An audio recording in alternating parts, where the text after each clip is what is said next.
지난번에 이제 이 소드를 제가 좀 설명할 때 시크릿 위드인 시크릿 어떤 비밀 안에 담겨 있는 비밀 또 그것이라고 했는데 비밀 중에 비밀 뭐 이렇게 해석하셔도 괜찮긴 하지만 워낙 뭐 성경에는 이렇게 좀 소드 부분이 참 많이 담겨 있어요. 에, 이제 가끔 이제 우리가 보면 성경을 좀 에, 그래서 사람들이 성경을 찾는다는 생각을 많이 합니다.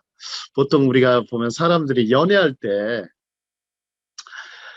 연애가 계속 지속되려면 어떻게 해야 되죠? 연애가 계속 지속되려면 뭐가 있어야 돼요? 신비감이 있어야 되잖아요. 그죠?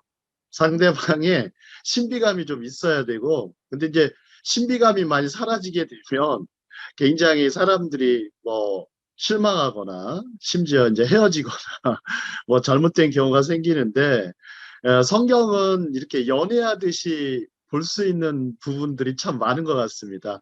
워낙 신비한 부분이 많아서 그 신비한 부분들을 가지고 해석하다 보면 해석 때문에 많은 문제도 생기고 논란도 생기고 뭐 신학적으로 토론하다 보면 굉장히 많은 갈등이나 다툼도 일어나지만 그런 부분이 있었기 때문에 성경이 우리에게 또 너무나 친숙해질 수밖에 없는 것 같습니다.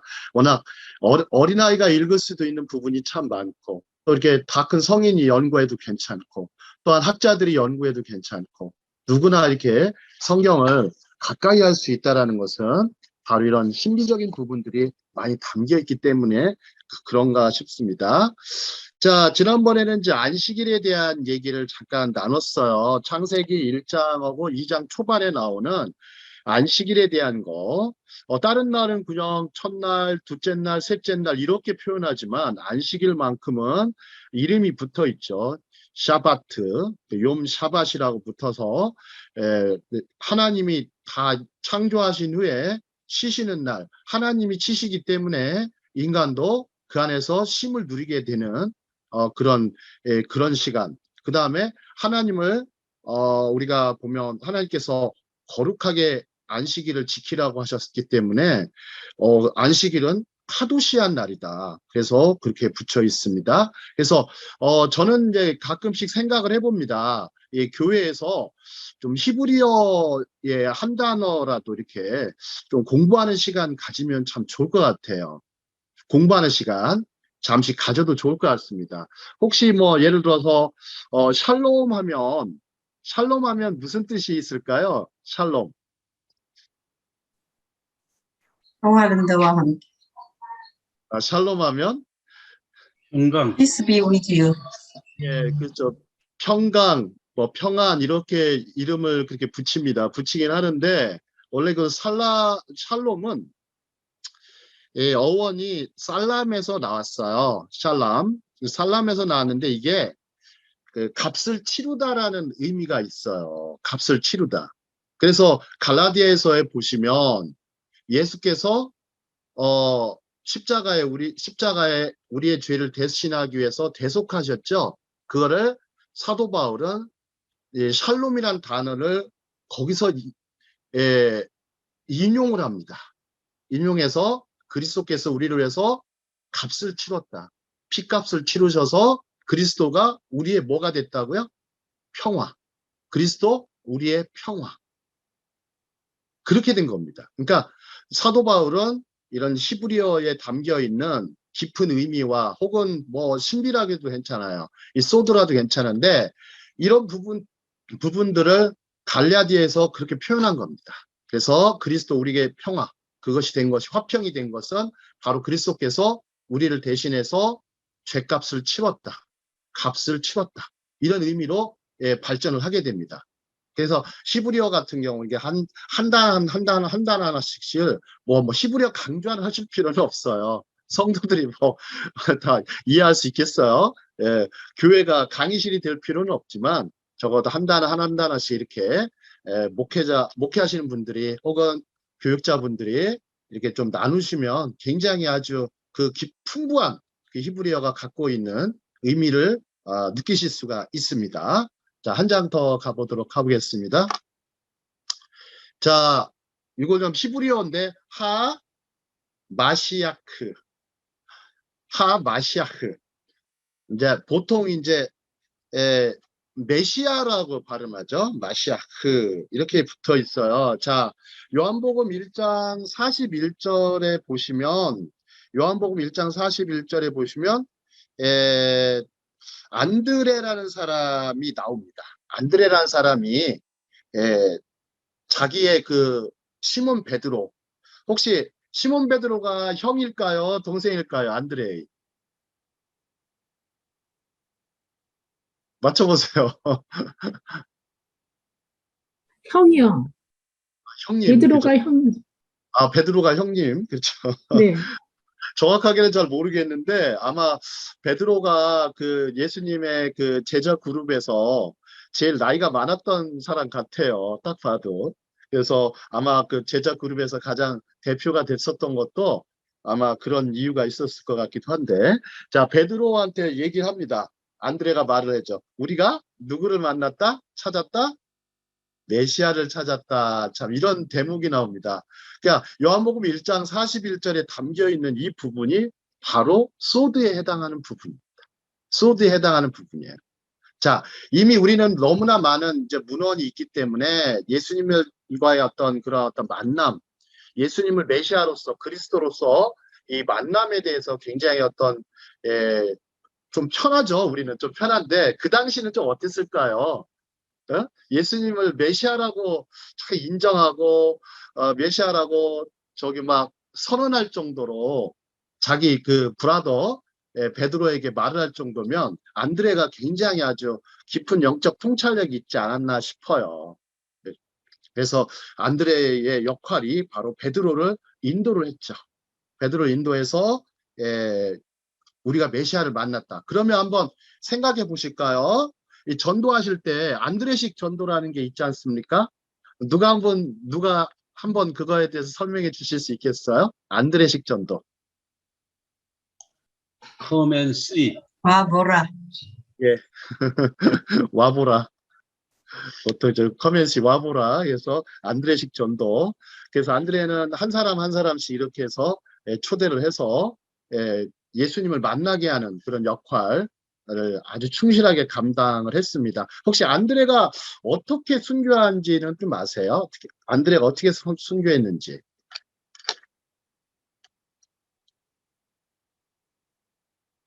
기독교 순교사에 의하면 안드레가 어디로 갔다고 그러죠?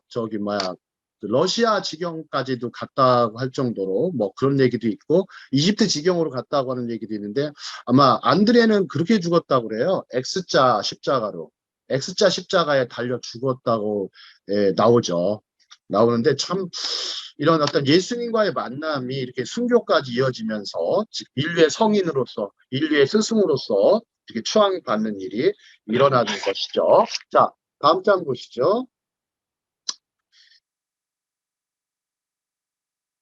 자, 소드 두 번째 시간입니다. 자, 사도 요한의 요한복음이나 요한계시록을 보면 히브리적 소드가 너무나 많이 담겨 있어요. 히브리 사람들은 말씀을 디베르 혹은 다바르라고 말을 하죠. 디베르의 의미는 이게 되게 중요한 부분이에요. 활동성이 담겨 있거나 하나님의 사역이 담겨 있어요. 하나님이 사역, 하나님이 일하신다. 그러니까 하나님의 말씀은 운동하는 거예요. 말 그대로 운동한다는 개념이에요. 근데 이제 잠깐 또 로고스로 가볼까요? 보통 이제 요한복음에서 얘기하는 헬라어 로고스는 좀 달라요. 또한 레마라는 부분이 있어요. 레마. 그리스어도 말씀이라고 해석을 해요. 그러니까 말씀이 디베르가 있거나 로고스도 있고 레마가 있어요. 근데 이제 보통 로고스나 레마라는 부분을 잘 보면 이거는 일반적인 말씀을 자신의 삶 속에 적용한다라는 의미예요. 일반적인 말씀을 자신의 삶 속에 적용한다. 보통 이제 소드가 토라의 신비적인 부분들을 깊이 파고 들어가는 연구예요. 토라의 숨겨져 있는 그런 의미들을 깊이 파고 들어가는 그런 거지만 보통 이제 신약 시대에 와서는 말씀이라는 부분은 이제 자신의 삶 속에 적용한다는 의미로 이렇게 해석이 됩니다. 자, 다음 장을 한번 보시죠.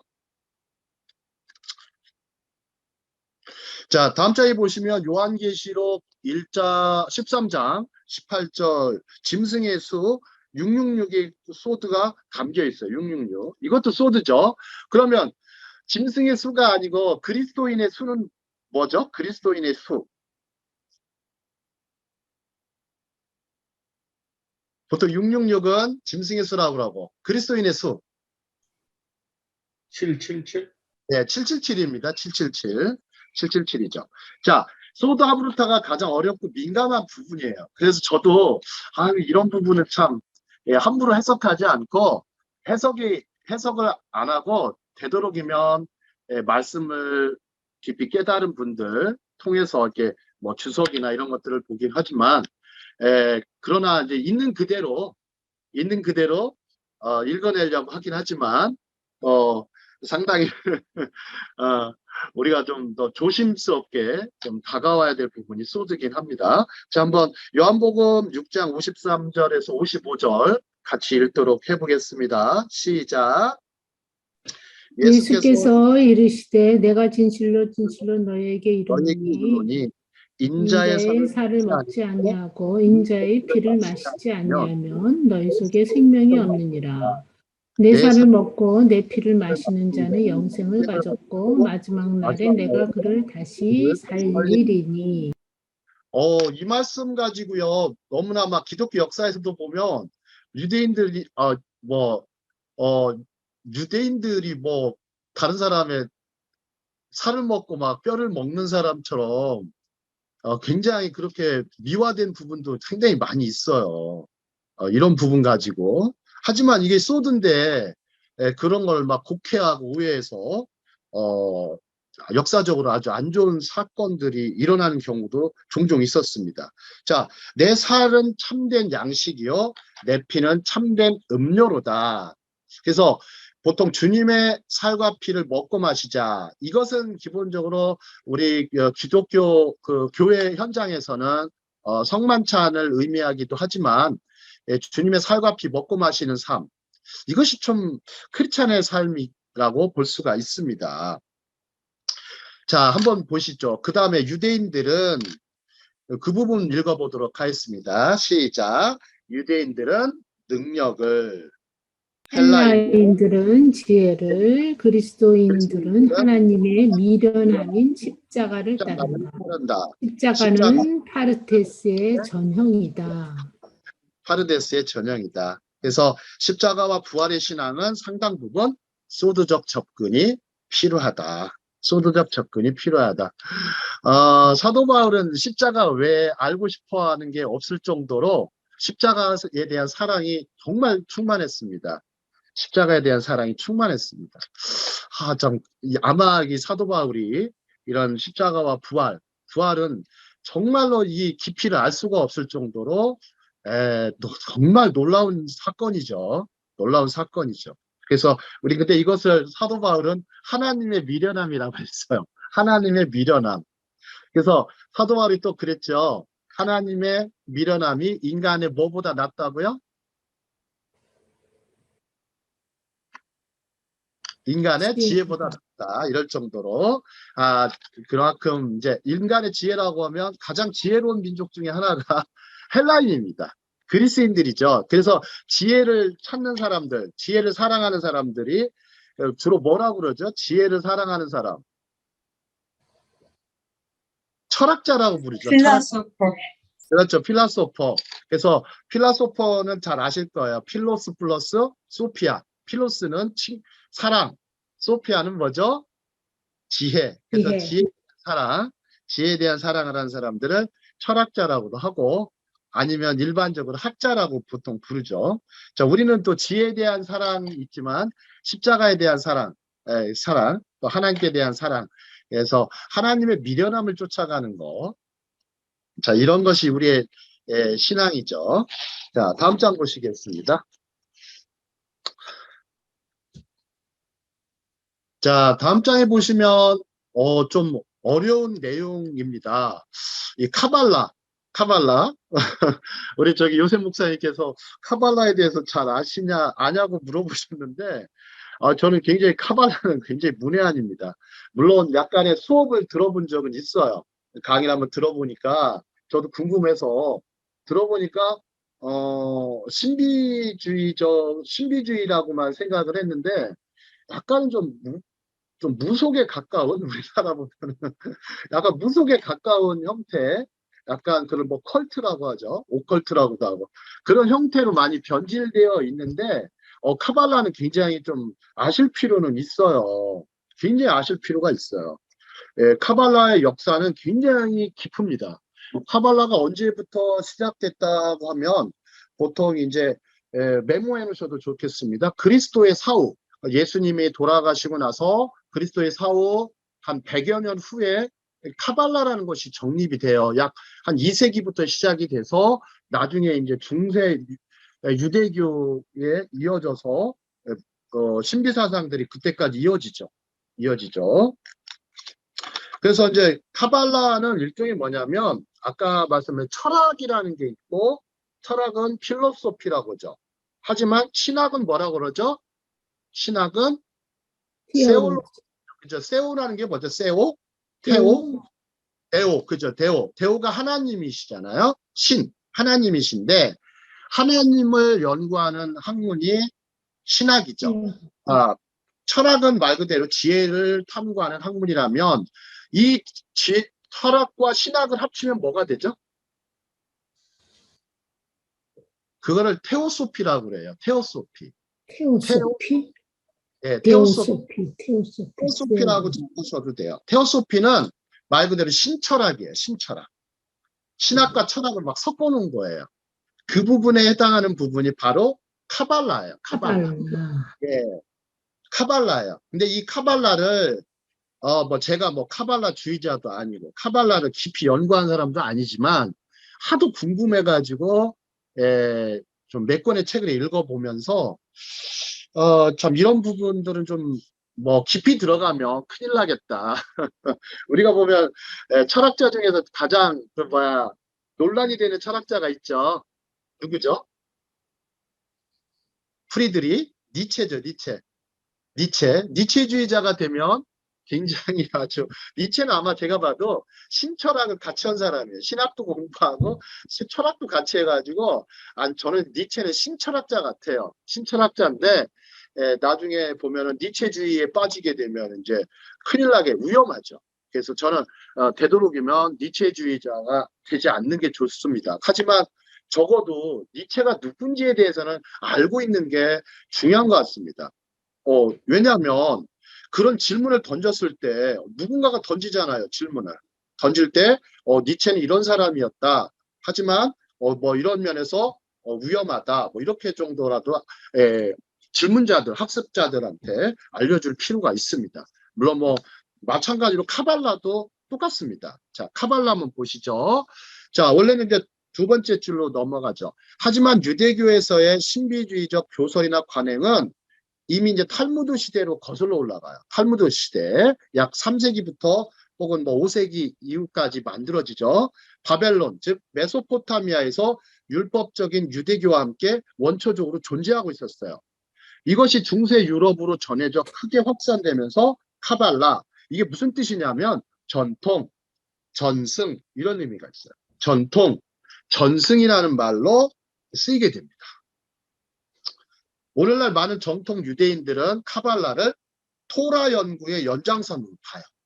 그래서 토라 연구, 자, 토라에 내재되어 있는 깊은 의미를 연구하는 것으로 간주한다. 그러다 보니까 나타나게 된 성경 공부 방법론이 바로 파르데스였어요. 파르데스. 그래서 이 파르데스라는 부분들을 파르데스인데 이분들 이런 걸 이제 지난번에 제가 레옹이라는 랍비가 통해서 파르데스가 정립됐다고 그랬잖아요. 그래서 한번 토라의 연구 자 한번 보시죠. 파르데스가 전통적으로 다음과 같은 4단계로 나눈다. 여기서부터 한번 읽어보겠습니다. 첫째, 다시 한번 읽어보겠습니다. 시작.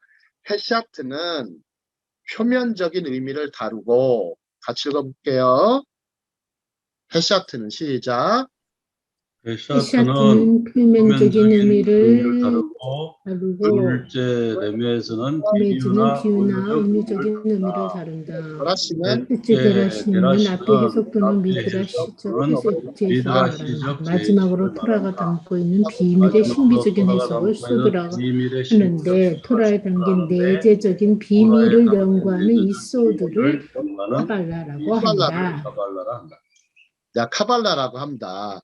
참, 카발라가 좀 전에 테오소피, 신철학이라고 붙였는데, 이것을, 현대에 와서 연구한 사람들이 뭐 굉장히 여러 사람이 있어요. 뭐, 제가 알기로도 뭐, 마르틴 부버, 게르숑, 이런 사람들은 카발라를 굉장히 연구를 많이 했어요.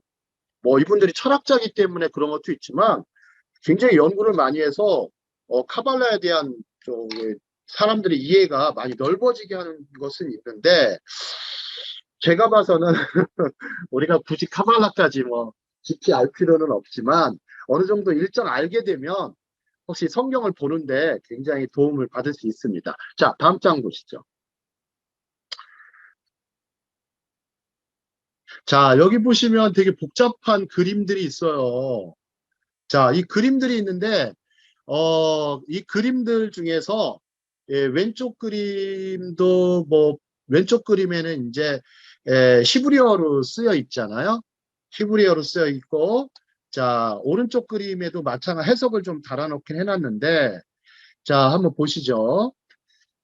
자, 맨 위에 이거를 뭐라고 부르냐면 아인소프라고 그래요. 아인소프 혹은 에인소프라고 해요.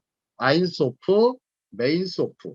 그래서 이 아인소프는 오른쪽에 뭐라고 썼어요? 영원의 지평선. 다른 말로 하면 무한대란 뜻이에요. 무한대. 무한대란 뜻이에요. 경계가 없는 곳이에요. 무한대. 아마 뭐 우주라고 생각하셔도 좋지만 아인소프는 아마 유대인들이 하늘을 여러 군데로 나눠요. 하늘을 뭐 7개의 하늘로 나눈다고 그래요. 7개의 하늘. 7개의 하늘로 나누는데 그중에 이 아인소프라는 것은 무한대에 해당하는 부분이라면 맨 밑에 보시면 뭐가 있어요? 뭐라고 썼죠? 한번 읽어보세요. 말쿠트. 말쿠트는 뭐냐면 왕국이란 뜻이에요. 메모해 놓으셔도 좋아요. 왕국인데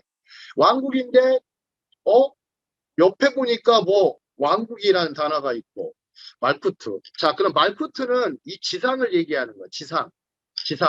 그다음에 아인소프는 천상을 말을 해요. 지상, 천상. 하는데 여기 10가지의 세피라라는 게 있어요. 1번부터 10번까지 세피라가 있어요. 1번부터 10번까지 세피라. 좀 어려운 수업입니다. 이 세피라의 복수형은 적어 놓으셔도 좋아요. 세필로트라고 해요. 세필로트. 그래서 지금 이 카발라는 마치 나무처럼 되어 있어요. 이 나무처럼 되어 있는데 이거를 세필로트의 나무라고 그래요. 세필로트의 나무. 그렇게 메모해 놓으셔도 좋겠어요. 세필로트의 나무. 그래서 각각의 10개의 세피라가 있죠. 10개의 세피라의 복수형은 세필로트예요. 그래서 세필로트의 나무가 카발라 지도입니다. 카발라 지도예요. 일종의. 자, 그러면 이제 더 설명을 많이 하면 좀 어려워지니까 자, 한번 맨 위에 한번 보실까요? 자, 아인소프 밑에 뭐가 있어요? 제일 세피라? 이거를 숨겨진 지성이라고 그래요. 숨겨진 지성인데 케테르라고 있죠. 케테르. 그죠? 케테르. 옆에 써놓으셔도 좋겠어요. 케테르는 왕관이라는 뜻이에요. 왕관이라는 것이 케테르입니다.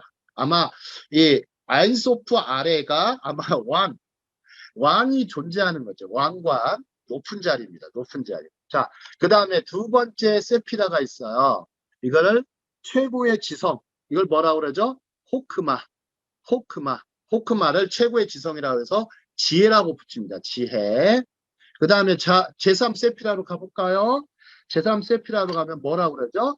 지식 또는 정신. 그래서 이걸 비나. 지난번에 한번 비나에 대해서 얘기했을 거예요. 지식 혹은 좀 잘 이해가 안 되시면 이해라고 쓰셔도 좋겠어요. 이해. 비나 지식과 이해. 그 다음에 제4세피라로 가보시죠. 제4세피라를 헤세드라고 그래. 헤세드. 헤세드. 헤세드 하면 무슨 뜻이 있죠? 많이 들어본 단어인데요. 헤세드. 요셉 목사님 어떻게? 사랑.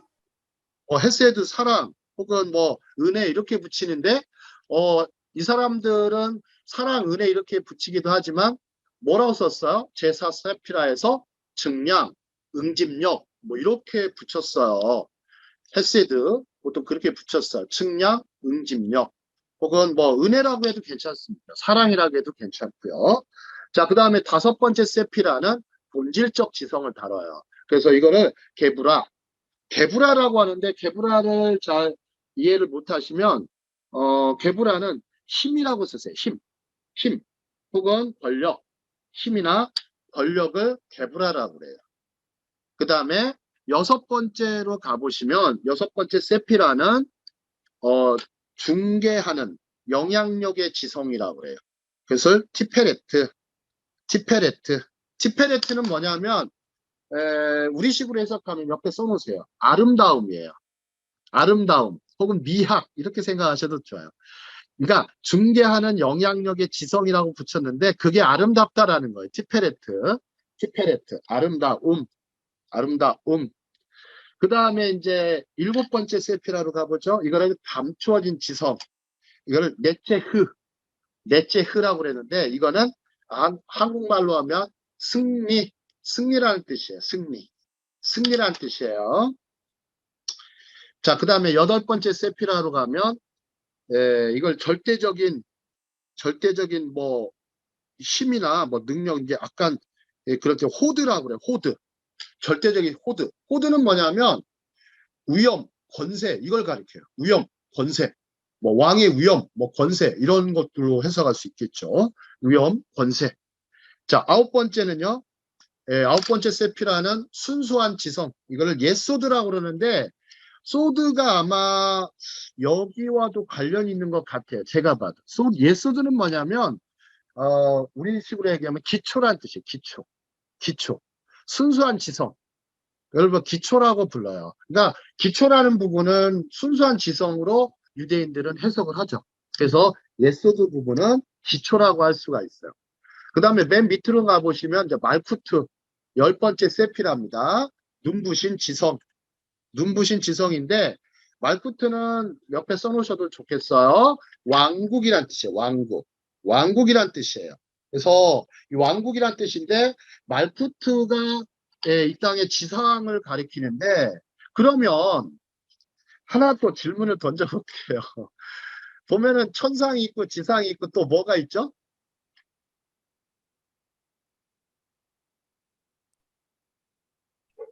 천상, 지상 그 밑에 바다가 있어요. 그 밑에 뭐 그것도 지상이죠. 바다도 지상입니다. 네. 저기가 있죠. 하데스, 그렇죠. 하데스라고도 하고 지옥이라고도 하고 하데스라고도 하고 히브리어로는 뭐라 그러죠? 개했나? 개했나? 보통 스올이라고 들어보셨죠? 스올. 스올 하면 떠오르는 성경 말씀 어디가 성경 본문이 떠오르시죠? 요나서. 요나가 어디에 내려갔다 그래요? 고래 뱃속에 있는 걸 뭐라고 그랬어요? 스올 요나가 아마 지옥 맛을 본 것 같아요. 빨리 지옥 맛을 보고 나중에 이제 고래가 이제 고래라고도 할 수 있고 아마 고래상어라고 보통 많이 해요. 성경 동물학을 하시는 분 말씀 들어보니까 고래상어가 나중에 갑자기 요나를 뱉어버리죠. 그래서 요나가 떠났던 장소, 그 야포라고 하는 데가 있어요. 이스라엘 하면 야포가 있는데 그 야포의 그 바닷가에 떠나려고 했던 장소에 다시 고래가 요나를 뱉어버려요. 토해버려요. 그래서 요나가 어디로 가죠? 나중에 선교하러 어디로 가죠? 니느웨로 가죠. 자, 그럼 좋습니다. 자, 카발라에서는 보통 이제 하데스라는 뭐 그리스어 지옥도 있고 하데스는 워낙 많이 나와요. 뭐 영화에서 뭐 영화 토르인가요? 뭐 토르가 나오고 막 거긴데 그 나오고 그 다음에 스울이라는 표현도 있지만 보통 이걸 한번 이 카발라의 이 지도를 거꾸로 뒤집어 보세요. 거꾸로 뒤집어 보면 뭐가 있을까요? 거꾸로 뒤집어 보면 혹시 지옥을 요한계시록에서 뭐라고 표현하죠? 영원히 불목, 불목, 무적행이라고 하죠. 그죠? 무적의 무적행이라고 표현하는데 자, 거꾸로 한번 뒤집어 보면 그걸 뭐라고 그러냐면 메모해 놓으셔도 좋겠어요. 그걸 클리포트라고 그래요. 클리포트라고 하는데 이거는 악의 세계예요. 악의 세계. 부정의 세계, 악의 세계예요. 네, 클리포트. 네, 클리포트까지 연구가 되어 있는데 혹시 그 클리포트에 대한 연구를 잠깐 나누도록 하겠습니다. 자, 보면은 이제 하나님의 천사들이 있지만 천사가 타락해서 이 땅에 이제 떨어졌는데 그러면 그 당시 이제 옛날에 에덴 동산에 아담과 하와가 있을 시절에 선악과도 있었고 생명나무가 있었어요. 자, 생명나무가 있는데 이 선악과를 따먹도록 유혹한 이제 사탄은 과연 어디서 왔을까요? 라는 질문을 할 수가 있어요. 자, 하늘에서 왔는데, 그러면 지상에 어디 있었냐는 거예요. 한번 좀 상상을 한번 해보실까요? 좀 전에 제가 클리포트라는 말을 썼는데.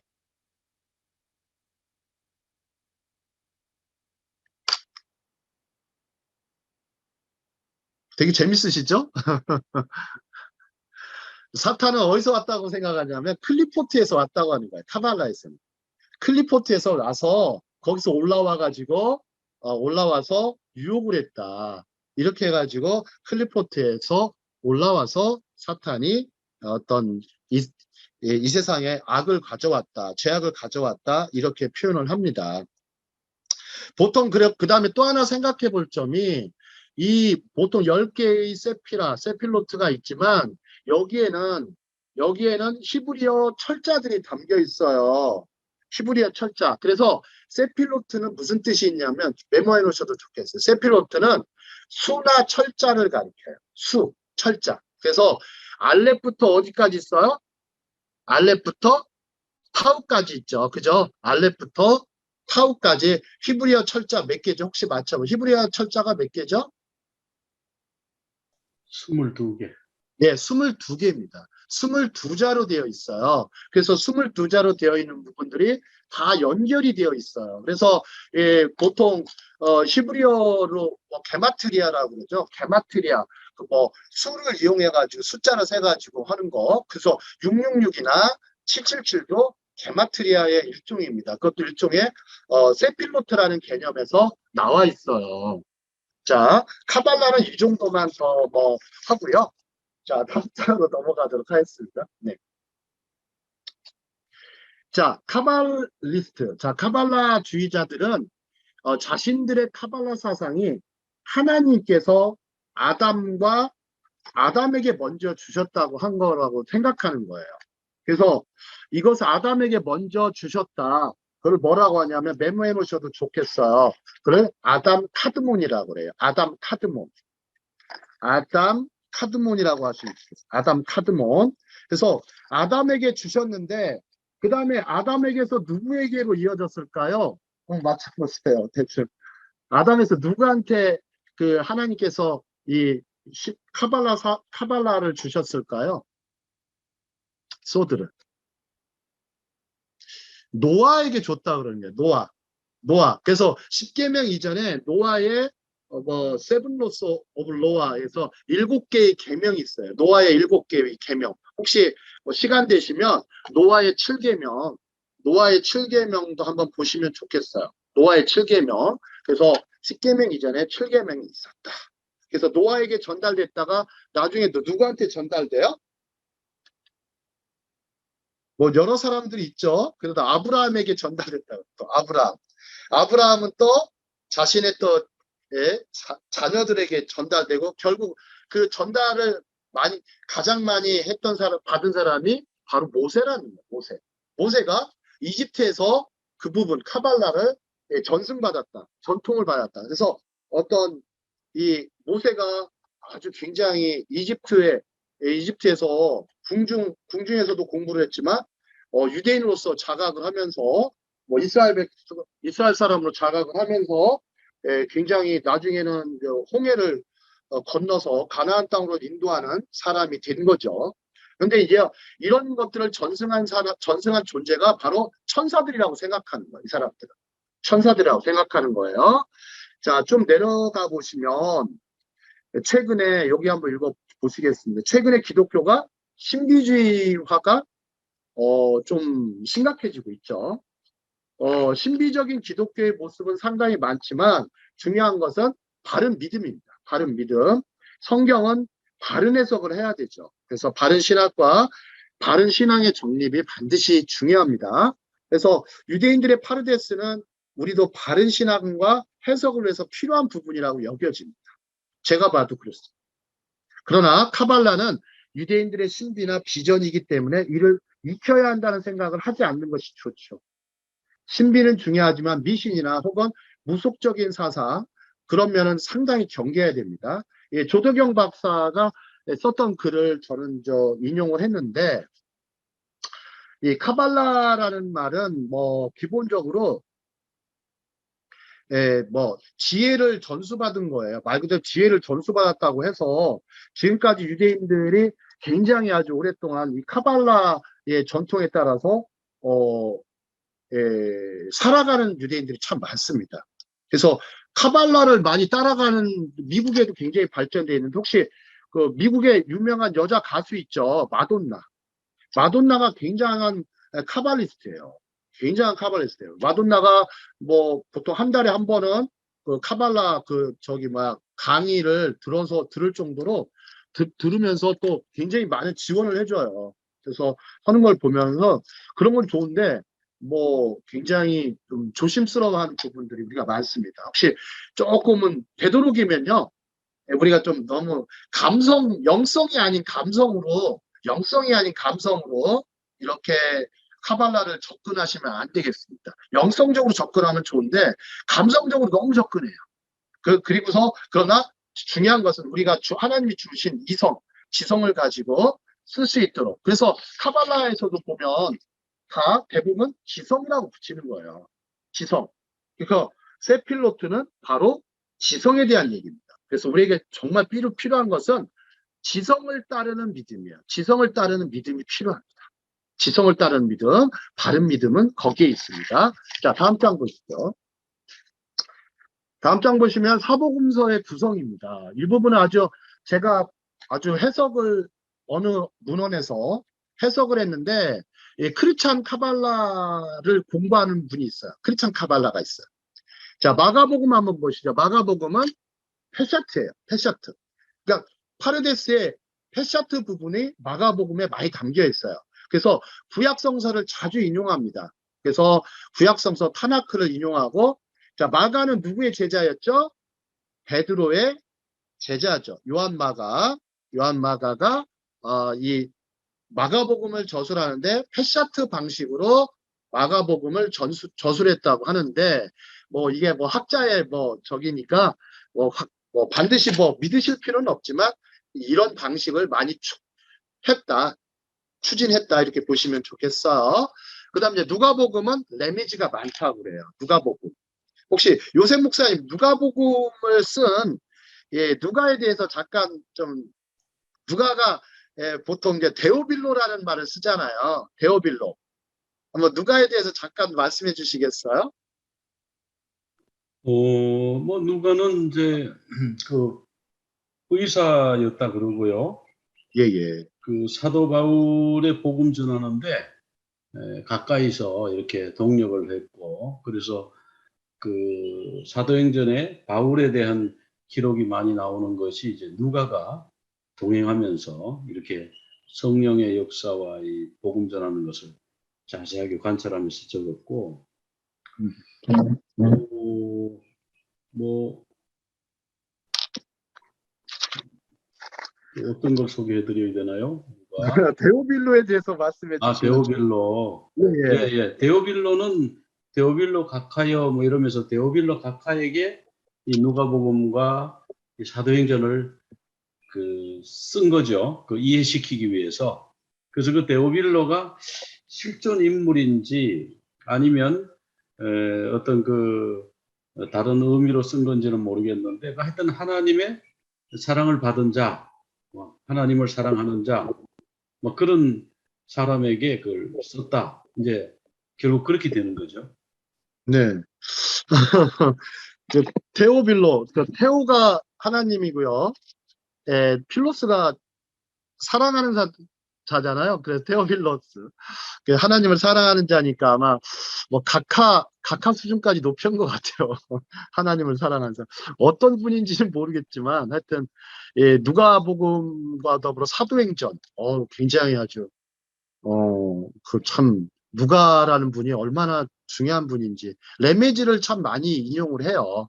레메지를 많이 씁니다. 힌트와 암시들이 누가복음에 많이 담겨 있습니다. 자, 마태복음은 다라시가 많이 담겨 있습니다. 다라시는 약간 설교에 가깝기도 하고 역사적인 자료들을 많이 사용합니다. 자, 마태는 이름이 이제 매튜는 이제 주님의 선물이라는 뜻이죠. 주님의 선물. 저 마태는 기본적으로 세리 레위를 마태라고 세리 레위 아마 세리 레위를 예수님께서 부르신 것은 어떤 의미가 있을까요? 우리 목사님 다시 한번 말씀해 주시겠어요? 요새 목사님. 세리 레위를 왜 부르셨을까? 어,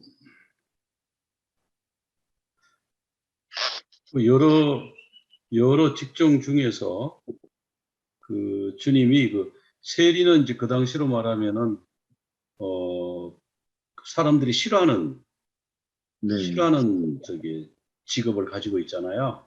네네네. 네, 그런데 이제 우리 주님이 그를 부르셔서 그런 것이 이제 우리에게도 굉장히 던져주는 의미가 있겠다. 네네. 죄인 중에 하나 들어가는데 그 당시 사람들을 얼마나 미워하고 저 사람들을 우리 돈을 삥땅 쳐가지고 그 사람 범죄자 이렇게 생각하는데 우리 주님 제자로 부르셔가지고 참 쓰신 그런 모습을 봐요. 그리고 이 사람은 굉장히 마태복음을 기록했는데 굉장히 유대인들에게 보내는 예수님을 유대인의 왕으로 묘사하는데 굉장히 애를 많이 쓴 분으로 예. 그렇게 이제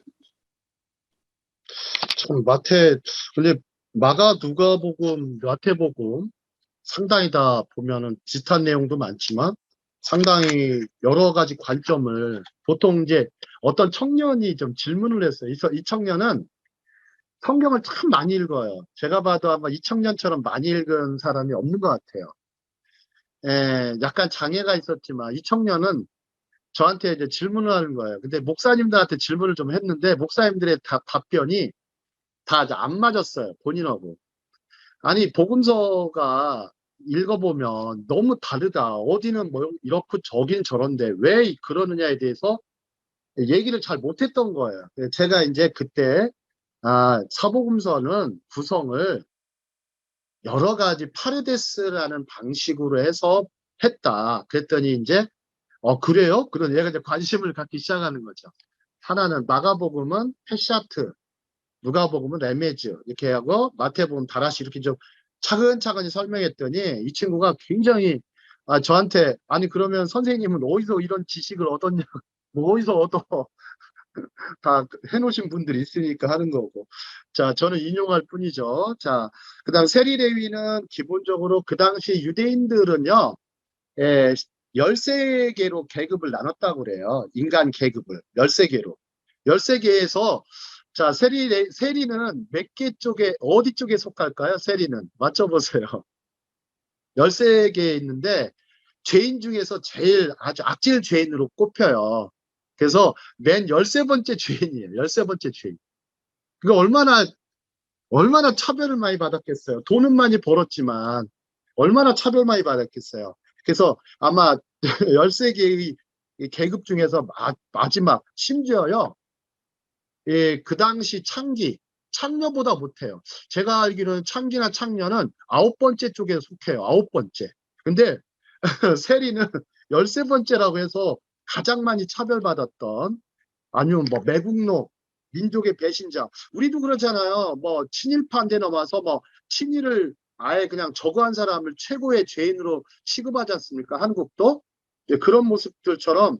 근데 이제 세리레위는 아무래도 묵상을 많이 해봤던 것 같아요. 본인의 이름이 레위잖아요.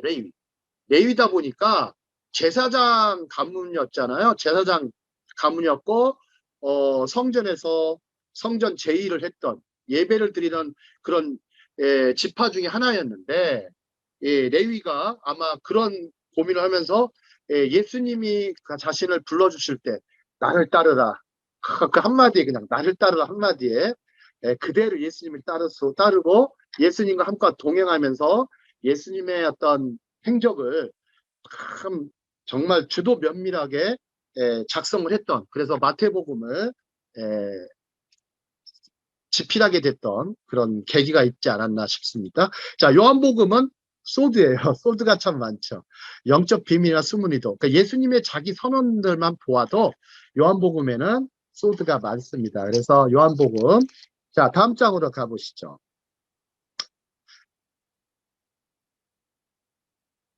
다음 장에 가보시면 이제 영어로 해놨는데, 이 부분은 한번 어려운 내용은 아닌데, 자, 위에서 보시면 맨 왼쪽이 이제 파르데스, 그 다음에 두 번째가 페샤트, 세 번째가 레메즈, 네 번째가 다라시, 다섯 번째가 소드입니다. 소드인데, 자, 페샤트 한번 보시죠. 페샤트는 영어로 심플.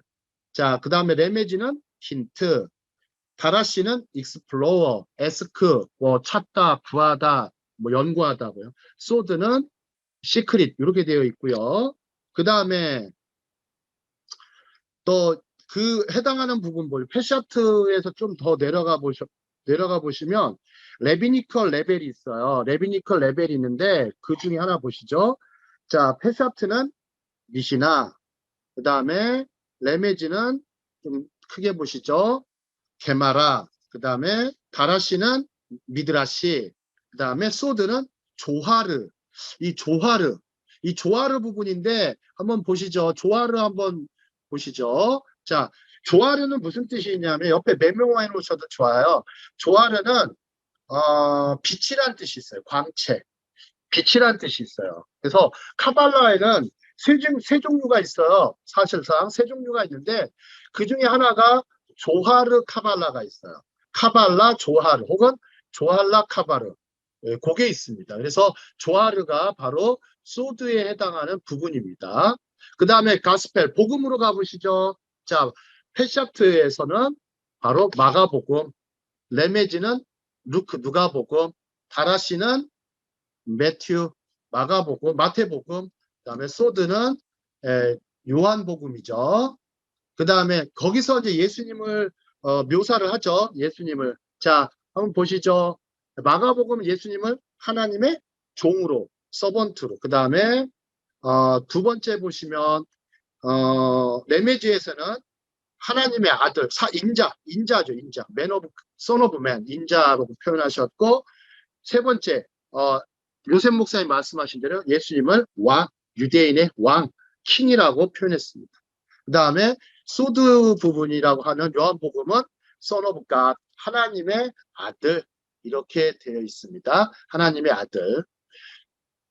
그래서 이렇게 좀 표현하는데 밑에까지 내려가 보시면 굉장히 자, 바디, 마인드, 스피릿, 디바인 이렇게 되어 있어요. 그러니까 이 카발라가 굉장한, 아주 어찌 보면 좀 과학적으로 이렇게 시스템적으로 체계가 잘 잡혀 있어요.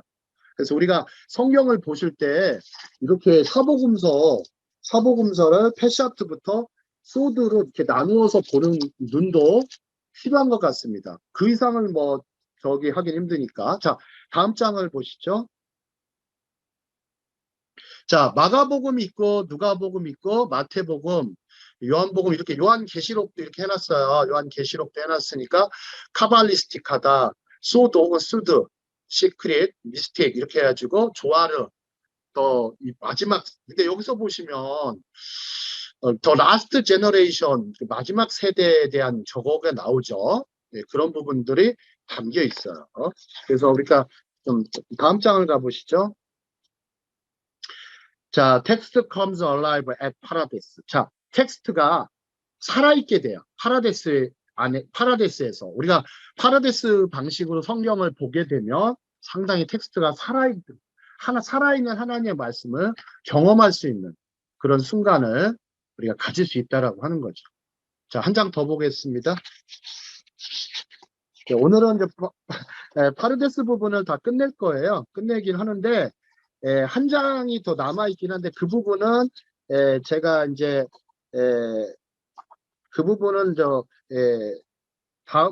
다음에 이제 그 부분은 되도록은 안 하고요.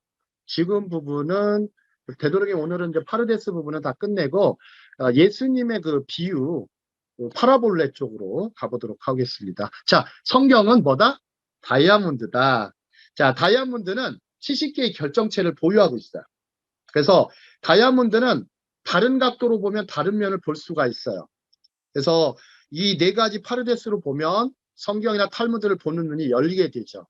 자, 한번 생각해 볼까요? 니고데모라는 사람이 있었어요. 니고데모의 렌즈. 니고데모의 렌즈. 우리가 좀 니고데모의 렌즈가 필요한 것 같아요. 니고데모의 렌즈. 자, 니고데모는 참 우리 요셉 목사님 니고데모에 대해서 상당히 저는 아주 이렇게 이렇게 성경에서 제일 고상한 사람 같아요. 성경에서 이보다 고상한 지성인이 있을까 싶을 정도로. 자, 요셉 목사님 니고데모에 대해서 잠깐 좀 말씀 나눠주실 수 있겠어요? 네. 예, 그 니고데모는 이제 공회원, 그 산헤드린 공회원 중에 한 사람으로 알려져 있고요. 그런데 이제 뭐 지위도 높고 그런데도 주님의 제자였죠. 그런데 이제 낮에 오면 또 자기 지위가 있는데 사람들이 수군수군 말이 날까봐 밤에 찾아와서 거듭남에 대해서 예수님한테 질문을 했고요. 그 예수님이 물과 성령으로 거듭나야 된다. 그러면서 이제 내가 모세가 광야에서 뱀을 든 것 같이 인자도 들려야 한다. 그 말씀을 하시면서 이제 요한복음 3장 16절 그 하나님이 세상을 이처럼 사랑하사 독생자를 주셨으니 이는 저를 믿는 자마다 멸망치 않고 영생을 얻게 하신다는 그 말씀을 하셨고, 나중에 예수님 돌아가셨을 때에 그 장례식도 못할 뻔했는데 원래 그 장례식을 안 하는 거래요. 그 십자가에 달려 죽은 사람은. 그런데 그 니고데모가 빌라도한테 가가지고 그 시신을 나한테 달라. 그래가지고 자기가 죽을 때 쓰려고 사놓은 그 바위굴 그 무덤에다가 예수님을 장례를 지냈죠. 네. 니고데모라는 분이 없었으면 요한복음 3장 16절이 저기 기록될 수 있었을까요? 참 니고데모가 하브로타를 참 잘하신 것 같아. 그분이 질문을 던지잖아요. 예수님께 질문을 던지니까 질문에 예수님의 참 보면 물과 성령으로 거듭나지 아니하면 하나님 나라에 들어갈 수 없다. 야, 정말 네가 무슨 아무리 선행을 하고 착한 일을 지성을 쌓고 뭘 하더라도 거듭나지 않으면 하나님 나라에 들어갈 수 없다. 저는 아주 이 부분을 보면서 참 놀란 것 같습니다. 자, 이 니고데모의 렌즈인데 이게 왜 중요하냐면 저에게 이제 사부님이라고 하시는 분, 오랫동안 예수 믿는 유대인, 메시아닉 주의 리더로서 활동하셨던 요셉 슐람이라는 분이 있어요. 요셉 슐람. 한국에도 몇 번 오셨어요. 특히 온누리교회에 오셔서 많이 이제 특강도 해주시고 많은 분들과 교제를 나누셨는데, 요셉 슐람은 이제 세계 메시아닉 주의 대표로 오랫동안 사역을 하셨어요. 이분이 예수님을 믿게 된 그 계기가 있었어요. 근데 이제 아버지가 랍비셨어요. 집안 대대로 불가리아에서 랍비를 하셨고 이스라엘로 건너와서도 랍비로서 사역을 하셨던 분인데, 요셉 슐람이란 분한테 미국의 선교사가 성경책을 주고 갑니다. 특히 신약 성경을 주고 갔는데 그때 당시 이제 히브리어로 번역된 신약 성경이 있었어요. 신약 성경이 있는데 이분이 마태, 마가, 누가복음을 읽었는데 그 부분이 아니라 요한복음을 읽으면서 이분이 그 굉장한 소드가 있다는 것을 발견하고 거기서 이분이 거듭나요. 누가복음을 읽고 나서. 그래서 갑자기 이분이 빛이 왔어요. 하나님의 빛이 임하고 나서 집안 식구들에게 다 전도를 하죠. 근데 나중에 이제 그런 일 때문에 아버지와 랍비 아버지와 갈등을 일으켜서 이제 미국으로 할 수 없이 집안에서 내쫓겨요. 내쫓겨서 미국으로 건너가서 미국에서 미국의 그 선교사님의 선교사가 계신 신학교에 가서 신학을 배웁니다. 기독교 신학을 배우고 거기서 미국에서 파송을 다시 돼서 이스라엘로 와서 메시아닉들, 즉 유대인들을 전도하는 사역을 하게 된 겁니다. 그래서 저는 요한복음을 누구나 좀 많이 읽으면 좋을 것 같습니다. 거기에 담겨있는 소드를 많이 찾아내는 거, 거기에 파르데스에 저기가 있을 것 같습니다. 자, 하나만 더 읽어보고 마치도록 하겠습니다. 중요한 파르데스 하브르타 구절. 시간이 좀 갔는데, 자, 한번 해보시죠. 우리가 다시 한번 예전에도 하브르타 하실 때 이미 다 읽으셨던 부분입니다. 자, 전도서 같이 읽겠습니다. 두 사람이 시작. 두 사람이 한 사람보다 나음은 저희가 저희가 수고함으로 수고함으로 좋은 상을 얻을 것입니다. 혹시 저희가 저희가 넘어지면 하나가 그 동물을 붙들어 일으키는 이와 홀로 홀로 넘어지고 붙들어 일으킬 자가 없는 자에게는 화가 있습니다. 그 다음에 잠언 27장 17절 같이 읽겠습니다. 철이 시작. 철이 우리 철을 철을 날카롭게 하는 것 같이 사람이 그 친구의 얼굴을 빛나게 하느니라. 자, 파르데스는 하브르타를 요구합니다. 하브르타를 요구합니다.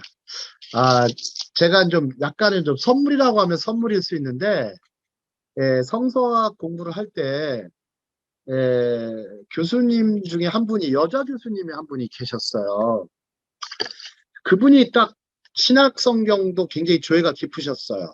구약은 뭐 말할 것도 없지만 이분이 이제 성경을 연구하다가 고민이 된 부분이 있어요. 가장 신기하고 신비로운 부분이 어딜까? 성경에. 그분이 뭐라고 했을까요? 갑자기 문을 닫으라고 그랬어요. 갑자기 강의실 문을 닫으라고 하더니 다른 사람 들으면 안 되니까 혹시 이 교수님이 성경에서 가장 신비한 부분, 가장 소드한 부분이 어딜까? 저희한테 질문하셨어요. 근데 각자 답을 쭉쭉 여러 가지를 했어요. 저는 이제 창세기 1장 1절로 했고 뭐 어떤 사람은 뭐 다른 부분 얘기했지만 다 틀렸다고 그럽니다. 이분은.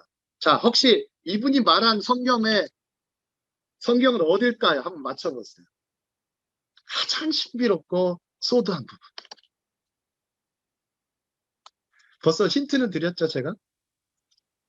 아가. 제가 십자가 얘기를 했잖아요.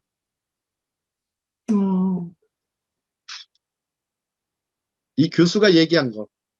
십자가 사건이 너무 정말 리얼하게 묘사된 성경 본문이 있죠.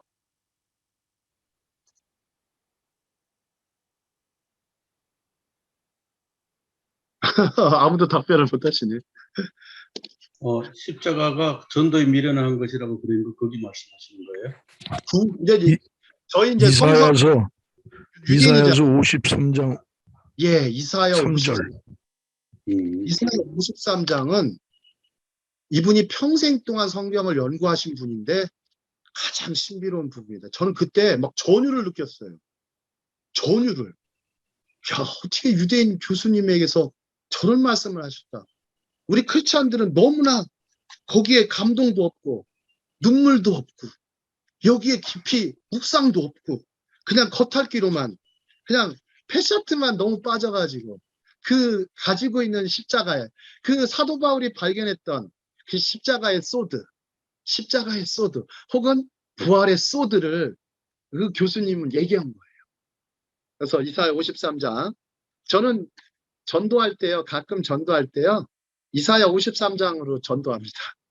이사야 53장으로 전도. 자, 오늘 강의는 여기서 마치도록 하겠습니다. 다음 시간에는 하브루타와 관련돼서 다른 거를 좀 비유 부분 있지만 좀 비유 부분은 제가 다루기에는 저는 뭐 워낙 신학학자도 아니고 그러다 보니까 하브루타에 대해서 좀 더 좀 깊이 있는 부분들을 좀 나눴으면 좋겠어요. 그 부분을 먼저 하고 나중에 좀 비유 부분을 좀 다루도록 하겠습니다. 오늘 강의는 여기까지 마치겠습니다.